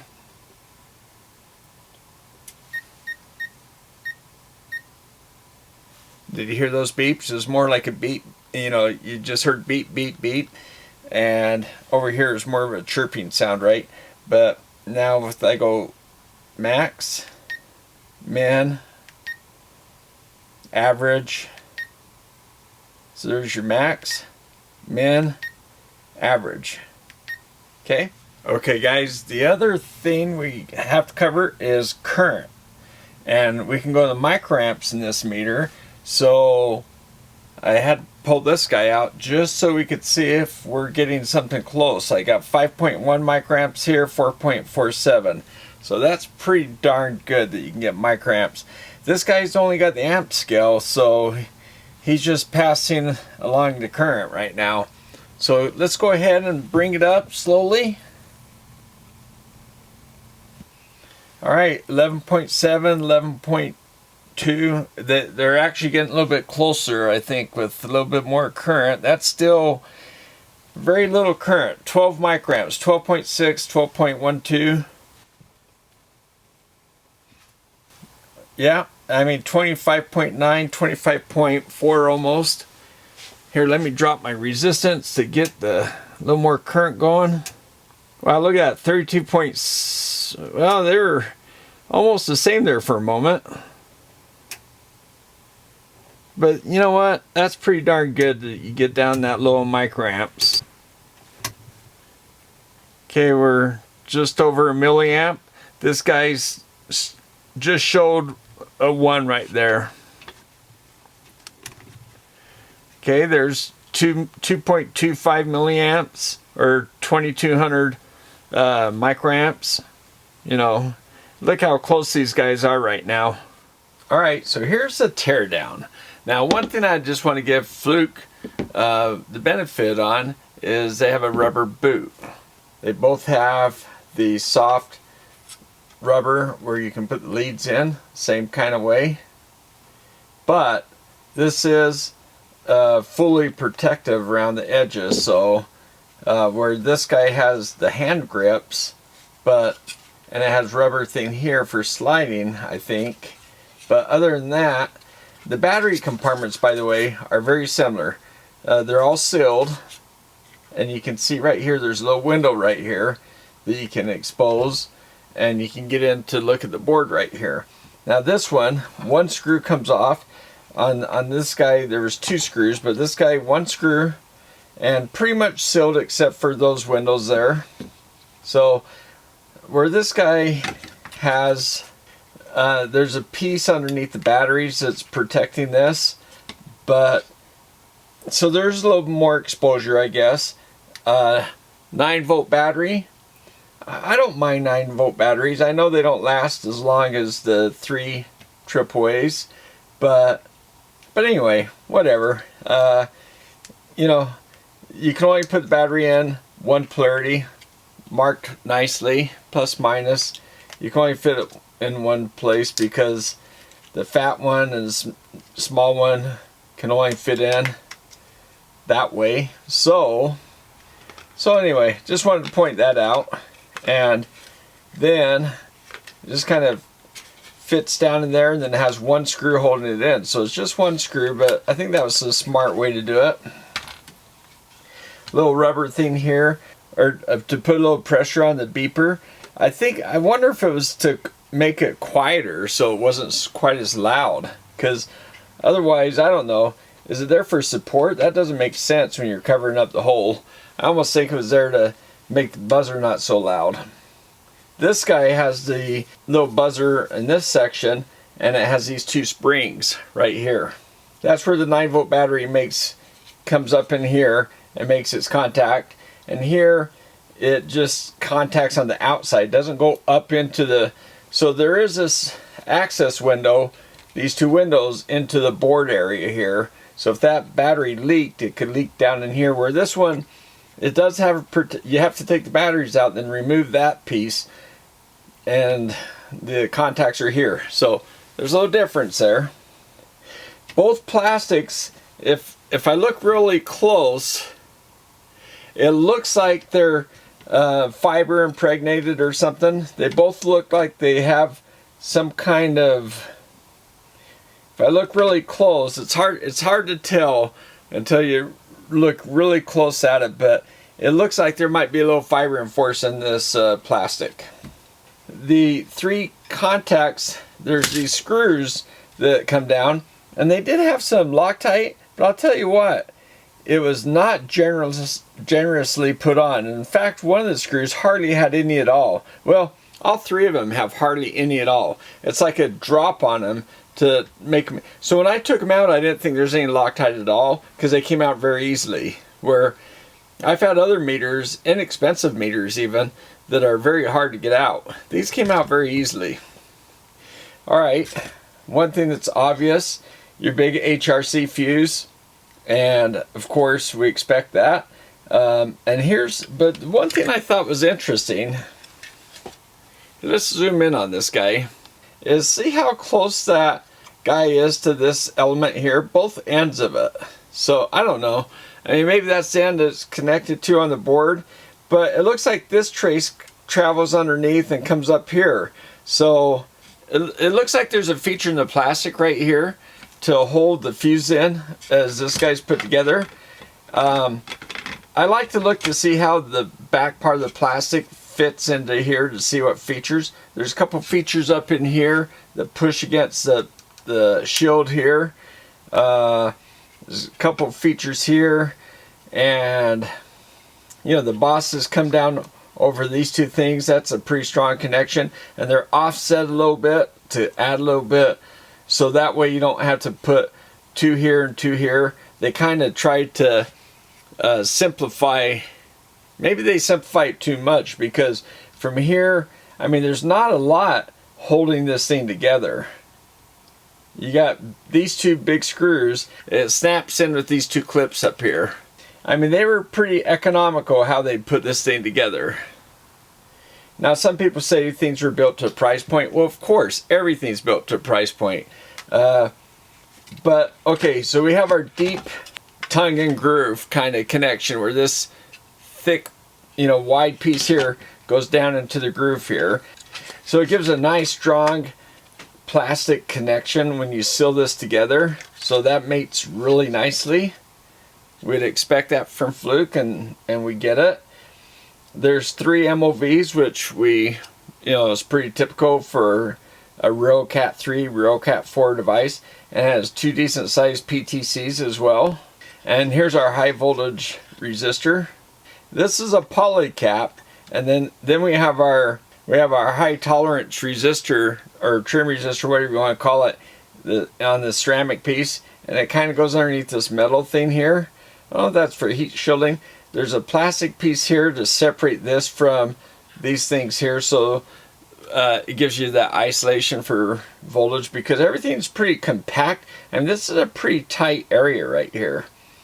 I mean that this guy being so close to the fuse, when I did this kind of work, I never did that. I don't know if that's a good idea to do that. Yeah, I don't know why. When I look at the traces, this guy goes up here, this guy goes up here. I don't know why this guy wasn't positioned up in here somewhere. So the shielding clip just snaps into here. There's no electrical connection. It's just how it fits in. And it looks like there's one electrical connection up in this corner right here. You see that little skinny trace. I don't know. I was looking for the non-contact voltage antenna. I almost wonder if this whole thing is it. Maybe that's why it's so bloody sensitive, because it's just connected right here. Now also, if you look close, there's these 2 little ceramic capacitors, teeny little guys, and then next to them these big old pads. That's where we call it a double footprint. So you can either put this small part or the bigger part on, one or the other.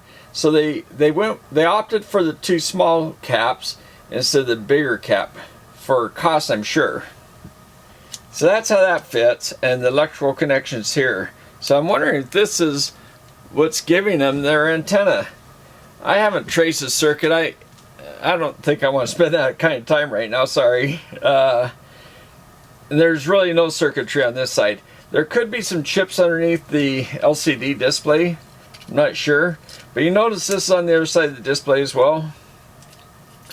And the chips are underneath. So I don't know if because of EMI, if this is there for that. But it's just, if it is, I'm just surprised it's only connected right there.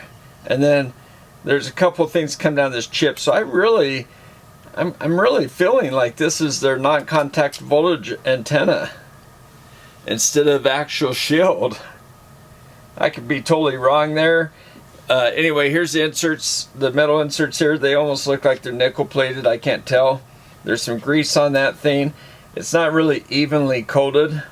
It's just kind of smudged up in this area. If you can see, there's no grease at all down in this half. So that wasn't applied with a lot of care, I don't think. I have to dust these off before I put them back together. But yeah, there's your terminals there. And there is a cutout here. They are trying to keep some voltage separation because you got all your voltage coming up here. And then let me point out something else. See those little resistors you can hardly see?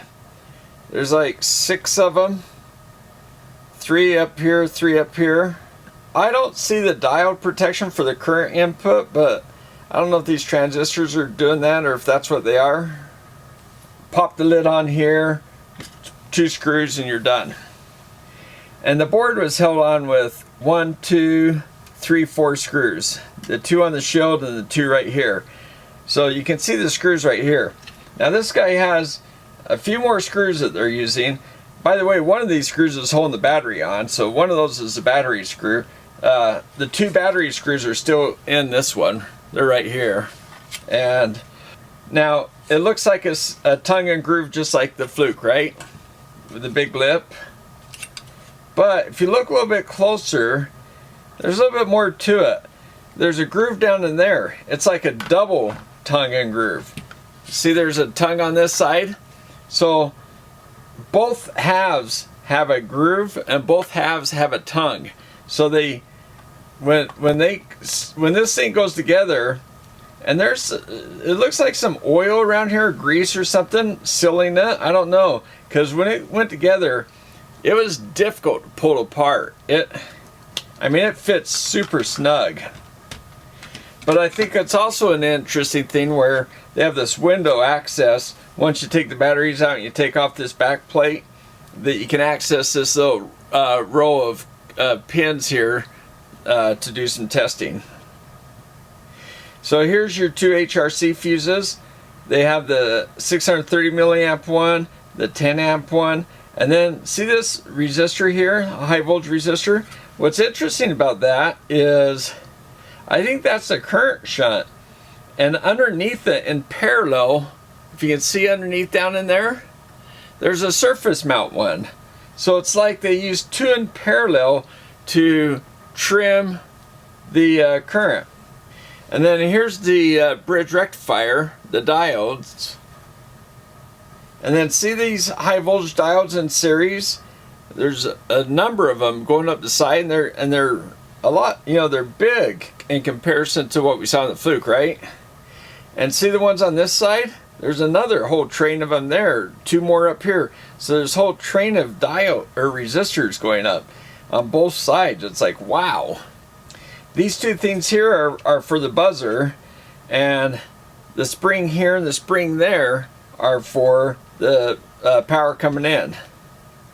Other than that, the resistors, it looks like there's a place to put a chip that they did not install. I don't know if that was going to be for, you know, I don't know what that is. If it's installed in the Dash 3 version. Okay, so take this guy out.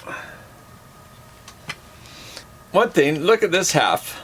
This is a big old keypad. This thing is like sealed. You know, these buttons up here, that's all, that's in there. It's like there's hard plastic buttons over the top of these guys. See that? It's like I hate to take it all apart because they all fit in there so snug. But, and then you have this, your display here, your LCD screen, and that sits down this box. Now here's these, the holes, the big old bosses for the turrets to go down. You see the bosses here, there's like a double boss, there's an outer ring that goes so the boss slides down inside. So these bosses slip down inside these guys. I mean, that makes for really strong, they're down here, these 2 corners and these 2 corners. They don't clip together like the Fluke did. These guys are securely held in the middle on all 4 corners. And the board is held in like 6 spots too. Alright, so then we flip this guy over and we see the backlight part of the display. And underneath this, I was looking, I have to unsolder. I don't want to do that. Sorry. But I can see it's not globlets, you know, down there. There's like 2 controllers here. I'm sure one's for the display. And there's a IC here. Might be an op amp. I don't know. There's some MELF diodes. And there's some big chips down in there if you can see them. And then look at all the actual push buttons. And then look at this. Here's some more large value, large wattage surface mount resistors, high voltage. They do this for voltage. Each one might only be able to carry 250, 300 volts, one's this size. So they got 1, 2, 3, 4, 5. I mean, look at them all. And then if you notice, there's another train of them up here. I've never seen so many. And then if you look up here, it's just like, wow, I've never seen so many resistors put in series like that. Now here's the MOVs. You got your 3 MOVs, and they're all ganged together. That's really, I mean, normally that's, when I did things, that's kind of the way I clustered them. You put them together. But then it has one big PT and a smaller PTs, and the PTC, and these guys are in series with this with your voltage terminal. Yeah, pretty interesting design. I think we need Joe Smith to get one of these and do his testing on it. So here's a contact here that will mate with the display down here. It's double, it's on this side, it's connected to the board on the opposite side. Yeah, it's interesting that a lot of the electronics is hid underneath this board. That's why I'm kind of wondering if the display and then this half the board, because I can see a big dark spot here in the board like it's a ground plane. I'm thinking that they use that ground plane and the display back, you know, lights and everything. Might seem crazy, I don't know. I haven't done this kind of display design, but I'm just thinking that it looks like a lot of the electronics are captured in that area, so it almost seems like they use that for the shielding. Now, also what they used that Fluke did not use is they have the split inputs, this, you know, the terminals here, so you can see one pin here, one pin there on each side. So that's how they know what pin you're connected to, and where the Fluke didn't know where you had your connectors, or it did not know where you had your leads plugged in. So then these guys fit up inside here, and they're held securely. So I'm gonna have to clean all this up and put it back together so I don't have any dust in there, because it's dust proof, right? Oh, sorry, the Fluke's not dust proof, probably because of these big windows maybe. And that's in the dust proof, the water splash resistance on this guy. It could account for all the extra screws and the double lip flange design. Yeah, there you go, guys. So the other thing I want to point out is you can see the washers used on the screws. This is on the outside of the chassis to put together, and that's to keep the seal integrity in place. So yeah, we didn't see that with the Fluke. Well, they didn't have the IP rating that the Testo has.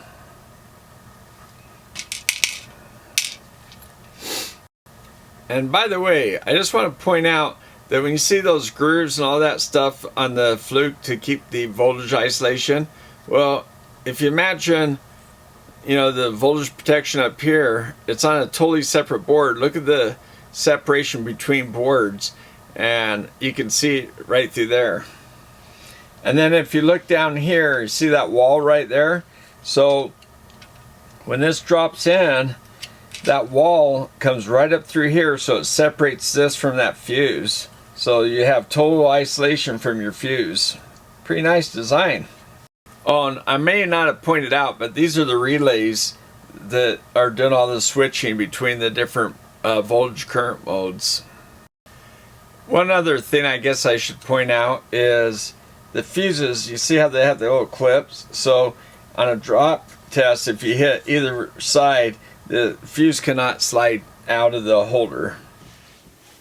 Alright, so what's the verdict? Which one you like?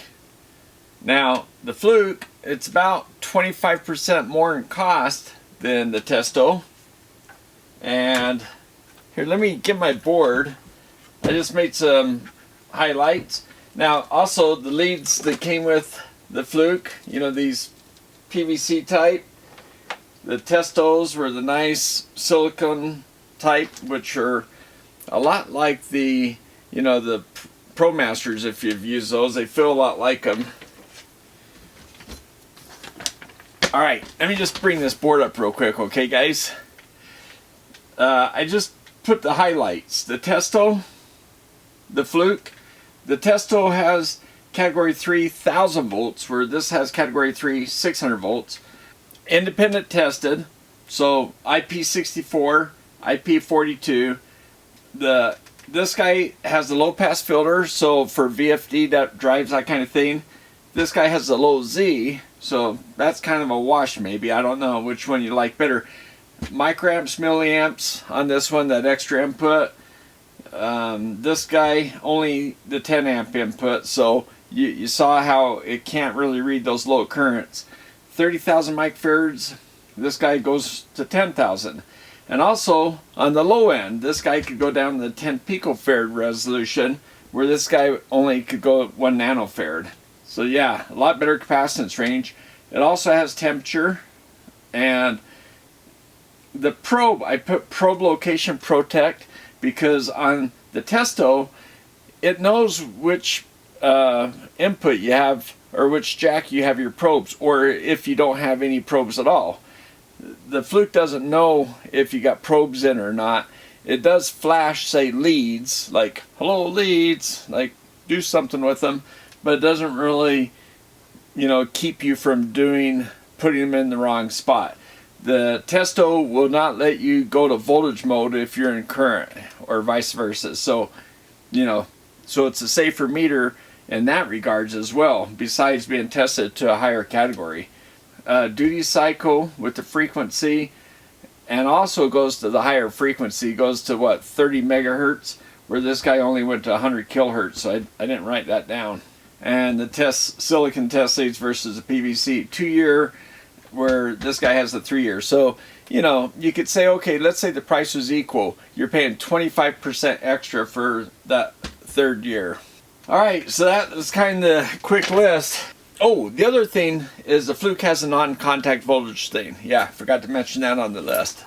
However, here at the bench, you know, I've got my scope here. I was holding it, moving it around, and it's just going off. It's like, okay, where are you looking?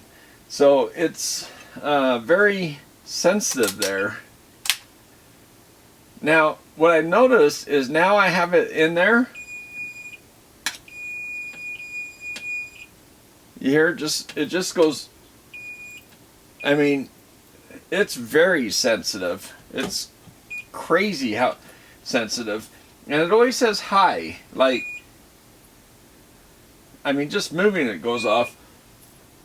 But the Habo test actually has a nice one where it goes high, low, it kind of tells you. I found that to be pretty nice, and the amp probe I thought was nice too, where I went to my house, and the contractors are supposed to put power above my fireplace so I could put a TV there, and there was no outlet. And with the amp probe I was able to find it. Yeah, it did a good job. I haven't tried it with the Habo test. Maybe I should try that. But anyway, this guy, maybe I should, geez, just touching it. And the other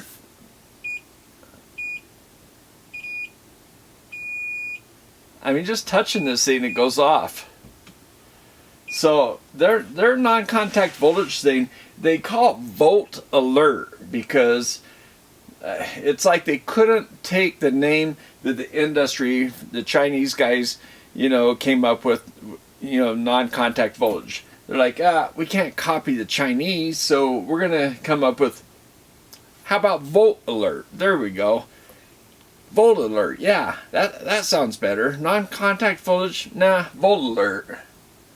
And we'll make it, you know, sensitive that, oh, Eddie Aho, that guy, he has volts, so we'll have it go off when he touches us. Hey. Sorry, but I mean, come on.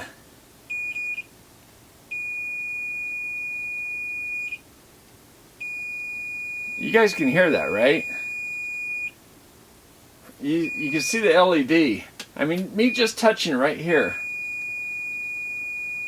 So if you're holding it to go contact, where are you going to hold it? Right here? Well, don't hold it there. Hold it here. Yeah, hold it down here. Don't hold it here, because something about holding it here, you know, maybe it's just me. I'm electric, I guess. I don't know. But the other thing, testing the mega ohms, I changed leads. I used the nice Testo probes on the Fluke, and it behaved a little bit better, but not much. It still was crazy. The Testo, it didn't seem like, it was a little bit sensitive too. Now, whenever you're reading ohms, the meter's putting out a little bit of current to see what voltage it gets on its output leads, and that's how it knows how many ohms there is there. So you're thinking like, oh, you know, you're putting, you know, you're trying to read a mega ohm. I think this guy goes to 30 mega ohms and this guy goes to 60. Anyway, you'll see it here on the screen.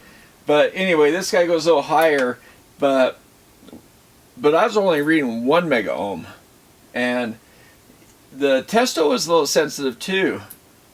But at one time when I was touching the Fluke right up here, the whole display was blinking on and off. It was just bizarre. So I don't know if I got a bad meter or if it's just super sensitive.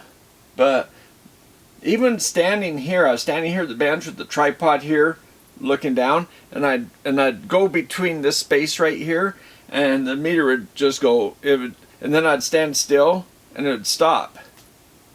The Testo did not do that. I could wave my hand in front of the Fluke, and it would go off. So yeah, there's something about reading high ohmage that had this thing super sensitive. That metal thing in there that looks like a screen, I think it's working as this volt alert. Anyway, you know, they're about the same size. If you plan on dropping your meter, this guy, the rubber holster, might be more protective. Now, I think the Fluke actually weighs more than this guy. It's than the Testo. It's thicker. I didn't really show that, but it's a bit thicker, and I think it weighs more. But wow! But but it's hard to tell because I don't know if they weigh them with batteries. I don't know. But anyway, I've seen different weights, so and when I fill them, the Fluke feels a little bit heavier, but I don't know. Anyway, I think the microamp thing on this guy, the low pass filter, I think it's pretty cool. Alright, well, hey guys, hope you like that. I was trying to be thorough. I know the video is really long. I'll have to, I don't know what I'm going to edit out of it, because I want anybody spending this kind of money to be able to see, you know, kind of what I found and how it works. But I was really interested in just having one of these just because I never seen one before, and I'm impressed. I like the fact they did their own thing. Much better display, backlight. I don't know why Fluke doesn't do better displays. Anyway, alright guys, thanks for watching. Thanks Patreons for helping me acquire stuff here. Thanks for everybody watching the videos. And you can become a Patreon for as little as $1 a month. I appreciate it. And I try to answer all your guys' comments. If I haven't, you know, be patient. I'll try. The last video I had a lot of comments, so I'm still trying to catch up. And some of them I have to do a little research to give you a good answer. I just don't like to give you, you know, I mean, I actually try to answer your comments. So there's a couple of them that I need to do a little research before I finish answering them.